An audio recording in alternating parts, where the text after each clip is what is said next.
All right, everyone, welcome back. Today we're going deep into the theory of reasoned action. The TRA. Yeah, the TRA. Ever thought about why you do the things you do? I mean, really, It can be pretty complex. this theory, though, might just have some answers. The basic idea is that the things we intend to do are what usually lead to us actually, well, doing them. Right. And it gets even more interesting because those intentions, they don't just appear out of thin air. They're shaped by our own attitudes and what we think people close to us expect. It's like this mix of what we think and what we think others think.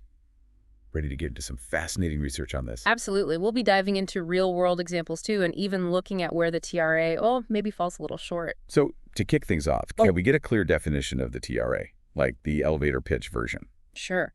The theory of reasoned action is a model for understanding and even predicting why humans behave the way they do. It says that our intentions, the mental plans we make to act in a certain way, are the strongest indicators of how we'll actually behave. So if I'm thinking tomorrow morning I'm going for a run, chances are higher that I'll actually lace up my shoes and hit the pavement. Exactly. But the TRA doesn't just stop at intentions, right? There's more to the story. Oh, definitely. The TRA digs deeper, asking what shapes those intentions in the first place. And it points to two major factors, our attitudes and something called subjective norms. Attitude, I get that. It's whether I personally think something is good or bad. Like, do I believe in eating healthy foods? Precisely. But subjective norms, that's a little less clear. Think of it like this.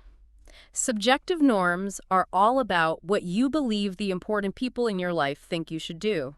Your family, friends, mentors even. So it's like that feeling of social pressure, like if all my friends are obsessed with this new workout class, even if I'm not a fitness buff, I might feel more inclined to give it a try. You got it. Interesting.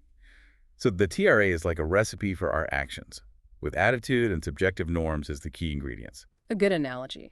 But just like a recipe has more than just the main ingredients, the TRA goes even further.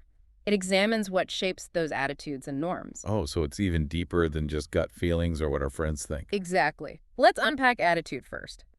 The TRA suggests that our attitude towards something is built on two things: our behavioral beliefs and outcome evaluations. Okay, break that down for me. Behavioral beliefs are what we expect to happen if we do a certain action.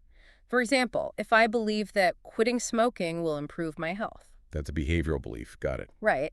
Then we layer on outcome evaluations. How much do we actually value those potential outcomes? Like, how important is good health to me? So it's like we're doing a mental calculation. If I do X, then Y will happen, and is Y something I really care about or not? You nailed it. Fascinating. But what about the other ingredient, the subjective norms? How do those break down? So on that side, we've got normative beliefs and motivation to comply. More new terms. Normative beliefs are what we believe those important people in our lives think we should be doing. Like, my doctor thinks I should quit smoking, or my friends think I should train for a marathon. Ah, okay. It's like their opinions on what's the right thing to do. Exactly. Then we add in motivation to comply, which is all about how much we care about actually meeting those expectations. So it's not just about what others think, but how much their thoughts actually matter to us. Exactly. That's where it gets nuanced, because our motivation to comply can be really different depending on whose opinion it is. We might deeply value our family's views, but care less about what random acquaintances think. Right, right. That makes perfect sense. So we have this theoretical framework, but I'm curious. Have researchers put this TRA to the test in real-world scenarios? Any interesting studies you came across? Definitely. One that really stood out looked at Korean high school students and their decisions about pursuing science. And actually, the researchers modified the TRA a bit to better suit the specific cultural context. So they acknowledged that a theory like this might need tweaking depending on the group you're studying. Exactly. What they found was that those students' attitudes towards choosing a science track were heavily swayed by what they thought it meant for their future careers and college options. It all went back to those behavioral beliefs and outcome evaluations we discussed. Makes sense. They were thinking long-term about the consequences of their choice. What about social pressures? Did that come into play? Oh, absolutely. Huge role. The research found that parents and older siblings had a very significant influence on the students' choices. Interestingly, though, science teachers weren't seen as particularly influential in this context. Wow, that is surprising. I mean, you'd think that teachers would have more sway in a decision like that. Right. But it really highlights how subjective norms, those social pressures, can vary so much depending on the situation. What's considered influential in one context might not be in another. It's definitely not a one-size-fits-all model. Now, thinking about the TRA and how those attitudes and subjective norms work together, did the research find anything unexpected? Well, there was a study that focused on, and this is interesting, ugly produce shoppers. Hmm. The folks who buy fruits and veggies that are a bit misshapen or have blemishes but are perfectly good to Oh, eat. yeah. Less waste, good deals. Yeah. I'm all about that. What this study found is that for those shoppers who prioritize usefulness, getting good food over perfect looks, their own personal attitude toward the ugly produce was a stronger predictor of whether they'd buy it than what they thought other people might think. So for them, it wasn't about worrying whether someone would judge their wonky-looking carrots, Hmm. but more about, like you said, getting a good deal and being less wasteful. Exactly. It's a great example of how sometimes those personal values, they can actually overpower those social pressures when it comes to making decisions. It seems like the TRA is really useful for understanding those everyday choices we make, but I'm guessing it's not a perfect predictor of behavior, is it? There must be other things that factor in, right? What about the limitations of the TRA? Where does it fall short? You're absolutely right. While the TRA is a strong foundation, human behavior, well, it's just so complex. It's influenced by all sorts of things, and the TRA doesn't capture everything. So what are some of those factors that might fall outside the scope of the TRA? One big one is the power of emotions. Think about those impulse buys you mentioned. Sometimes we just get swept up in our feelings and act without really thinking things through. Oh, tell me about it. Flash sales are my weakness. It's like those emotions completely bypass that logical intention step in the TRA. Precisely. And then there's habits, those ingrained behaviors we do automatically without much conscious thought. Like brushing our teeth or grabbing that first cup of coffee. We don't really sit there analyzing why we do it, we just do. Habits can definitely mess with the TRA's predictions. Exactly. The TRA focuses more on deliberate actions, things we reason through. And of course, we can't forget about those unpredictable situational factors. A sudden sale, a friend's recommendation, even something like the weather changing can completely throw off our best intentions. Like life just throws a curveball.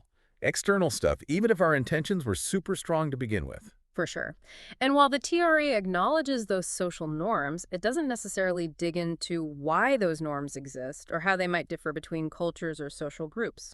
So the TRA is a solid starting point, but it's essential to also think about that broader social and cultural context. Absolutely. The TRA is a valuable tool, but it's just one piece of the puzzle when we're trying to wrap our heads around all the complexities of human behavior. That's a great reminder. Okay, we've covered a lot of ground, from the basics of the TRA to some fascinating research and even its limitations. Any key takeaways you want our listeners to really remember?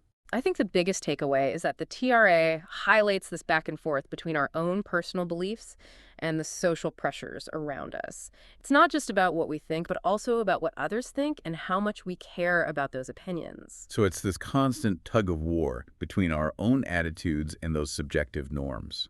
In a way, yes. Understanding this dynamic can be incredibly helpful, both for making sense of our own behavior and for understanding how we can influence the behavior of others. Yeah, that makes so much sense. If we know that our intentions are shaped by this mix of factors, how can we use that knowledge to, say, make positive changes in our lives or encourage others to adopt healthier habits? That's a fantastic question, and one that we'll explore further as we continue our deep dive into the theory of reasoned action. I can't wait to dive deeper. So we've got the theory down, but how does this actually play out in the real world? Let's get into some real-life examples, some case studies that show the TRA in action. All right, let's start with something I think a lot of people can relate to. Food tourism. Imagine yourself at a big food festival, surrounded by delicious smells, amazing food. Would you want to go back next year? Oh, definitely. Especially Yeah. if they had those amazing gourmet grilled cheese sandwiches. Exactly. But according to the TRA, your decision to go back to that food festival wouldn't just be about how good the grilled cheese was. It would depend on your overall satisfaction with the whole experience. Did you feel like you got your money's worth? Was it well organized? So it's not just about the food itself. It's a whole package, the atmosphere, the variety. Did I feel like it was good value? Precisely. Those factors, according to the TRA, are what influence your intention to return. And for the people who organize events like that, well, it means they can't just offer good food. They need to create a whole experience that people will remember and feel good about. It makes me think about those pop-up food events, the ones you see all over social media. They're not just about the food, right? It's the whole experience, the Instagram photos, that feeling of being in the know, being part of something cool. Absolutely. That taps into those subjective norms we talked about, that desire to fit in, to do things that are socially desirable. Okay, let's shift gears for a second and talk about online shopping. Specifically, buying stuff from websites in other countries, cross-border e-commerce. Have you ever seen something online, a really good deal, but it's from a website in another country? All the time, especially for those unique things you can't find locally. But I do hesitate sometimes because of the shipping costs, the potential customs issues. And that's where the TRA comes in. It suggests that even if you love a good bargain, those potential risks, the long shipping times, the unexpected fees, that might make you think twice about buying it. It's like weighing the pros and cons. How much money will I save versus the potential hassle? Right. And for businesses doing cross-border e-commerce, this means they need to address those concerns directly. Maybe by offering really clear shipping policies or making their prices competitive enough to offset those perceived risks. Okay, one more example, something I think everyone can relate to: exercise. Let's say there's a new fitness trend, everyone's talking about it, maybe it's a new type of workout class. High-intensity interval training or a dance fitness class. Yeah, those are popular. But I know I'm more likely to stick with something if I enjoy it. And well, if I've got friends who will join me and keep me motivated. That's exactly what the TRA would predict. Your decision to try that new workout wouldn't just be about how trendy it is. It would be influenced by how much you personally enjoy exercising and whether you think your friends would support you. So it's a combination of things, enjoying the activity and getting that social support. Exactly. And this is important for anyone trying to build healthier habits, whether it's for themselves or trying to encourage others. Focusing on the enjoyment factor and building a supportive community can make a big difference. I'm seeing a pattern here. Food, shopping, fitness. The TRA emphasizes that to really understand why people do things, you need to consider all those factors that influence their intentions. It's not a one-size-fits-all situation. Absolutely. And that's one of the things that makes the TRA so useful. It gives us a framework for understanding behavior in different contexts for different groups of people. So it's not just a theory, it's actually a practical tool that we can use. Exactly.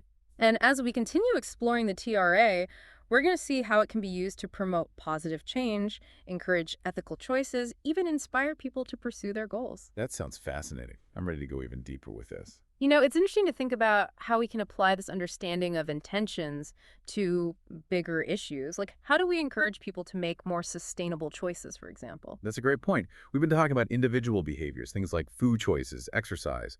But the TRA can also help us understand how to promote actions that are good for the environment, right? Exactly. Let's say we want to encourage people to reduce their carbon footprint. The TRA says we need to look at both their attitudes and their subjective norms when it comes to eco-friendly actions. Do people actually believe their individual choices can make a difference? And do they feel pressure from friends, family, their community to adopt more sustainable practices? So it's about figuring out what people believe, what they perceive, so we can strengthen their intention to actually take action. Can you give us a concrete example of how this might work? Sure. Imagine a town or city is trying to get more people to recycle. They could use the TRA to create a campaign, maybe one that highlights the positive effects of recycling, how it reduces waste, saves resources. You're showing people the tangible benefits of their actions. Yeah. But what about the social influence part? How does that fit in? Well, that's where they could leverage those subjective norms. They could showcase respected community leaders, influencers, people actively participating in the recycling program. That creates a sense of, hey, this is what everyone's doing. It's the right thing to do. Like a ripple effect, showing positive outcomes and social support. Exactly. And this approach, it's not limited to recycling. It can be used for all sorts of pro-environmental behaviors, from saving energy to choosing greener transportation options. The TRA almost gives us a roadmap, not just for understanding behavior, but for influencing it in a positive way. Yeah. It's not about manipulation, right? It's about giving people the tools to make informed choices. I'd agree with that. It's about providing the information and support that helps people align their actions with their values. I love that. This has been such an insightful deep dive. I feel like I've gained a whole new understanding of how Our thoughts, our emotions, even our social circles play into the choices we make. And this is really just scratching the surface. There's a whole world of research and applications related to the TRA that we could keep exploring. I definitely want to keep learning more about this. Before we wrap up, though, I wanted to touch back on something you said earlier about the TRA and ethical decision-making. Could you expand on that a bit? Of course. The TRA can be a valuable tool when it comes to promoting ethical behavior, whether it's personal choices or business practices. It encourages us to think not just about what's best for ourselves, but how our actions affect others, the wider community. So it's about taking a more holistic view when making decisions. Exactly. Think of a company that's facing a decision that could potentially impact the environment. Using the TRA, they could assess their own attitudes and beliefs about being environmentally responsible, but also look at the values and expectations of their stakeholders. It's like putting those ethical considerations front and center in the decision-making process. Right. And by understanding those factors that influence intentions, they can develop strategies to make ethical choices and create a more sustainable and responsible business model. I love how the TRA can help us, individuals, businesses, communities, to really align our actions with our values. It's a good reminder that our choices matter. And by understanding what drives human behavior, we can create a more positive impact. That's a great note to end on. Thank you so much for joining us today, for sharing your expertise. This deep dive into the theory of reasoned action has been incredibly enlightening. It was my pleasure. And remember, knowledge is power. The more we understand the forces that shape our choices, the better equipped we are to make a difference. To our listeners, thanks for being here. We hope you've gained some valuable insights into the why behind human behavior. Be sure to check the show notes for links to the studies we talked about, and until next time, keep exploring the fascinating world of behavioral science.